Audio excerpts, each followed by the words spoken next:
Nataka niwaulize, kwa sababu mimi ni mtu wa kusema ukweli.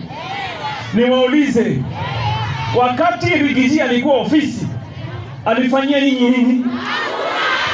Tuseme ukweli. Wakati miaka mbili, because he was there for 2 years. I want you to list for me what he did kwa jamii ambayo anaisemea kila siku. So let me warn you, be careful so that you do not get isolated from the rest of the Kenyan populations. Umeelewa hiyo? Anawachocha, na kuwachocha kwake ni kuwatoa nyinyi na makundi ya Wakenya wengine. Mubaki peke yenu. Hasara, ask me. I come from a community that has never formed government in this country. We have never produced a president. We have never, even though I know, karibuni sana, wataita President Hassan Ali Joho. Wakati utafika.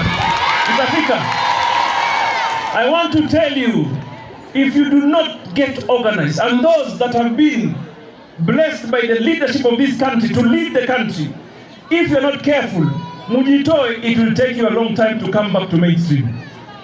Paka mukirudi hivi, itachukua muda mrefu sana. So sitaki mudanganywe, muchochwe. Unajua kuchocha ni rahisi, unajua hivyo? Kuchocha ni rahisi sana. Kuchocha ni nini? Ni kama hii mambo ya kodi. Unaambiwa sijui housing, si unaambiwa kodi, unaambiwa mambo ya mkopo, mambo ya securitization. Si mnasikia wanasema hayo? Mimi nataka niulize, katika taifa hili la Kenya, hii kodi tumeanza kulipa leo? Hii taxes tumeanza kulipa leo? Tumelipa taxes kuanzia 1963 na kabla ya hapo, sivyo? Hizo taxes tulikuwa tukiona zikifanya kazi. Sasa hivi tunaona manyumba yanajengwa, si masoko yanajengwa, stadium zinajengwa, mabarabara yanajengwa. Hata vijana for the first time in our country walipawa pesa za kuanza biashara na rais katika taifa lote. Ama mkuona hiyo? Mliona nyota? Na mimi nimemsikia rais akisema kwamba hiyo alikuwa kionjo. Hiyo ilikuwa nini? Anapanga ingine kubwa, bigger and greater. Have you ever seen any president that went anywhere in our republic here akapea kijana pesa kufanya biashara, tena na akamfunza namna kufanya biashara? Alafu unaambiwa wewe ndio mbaya kwa sababu wewe kibinafsi uliharibikiwa ama ulijaribu. Mimi nikiwa deputy president siwezi wachia hiyo kazi. How do I lose a job such as deputy president? Sio paka wewe unafaa kwanza. Anybody who follows Rigiji ndio jiulize hiyo maswali. You mean you are given deputy president na inakutoka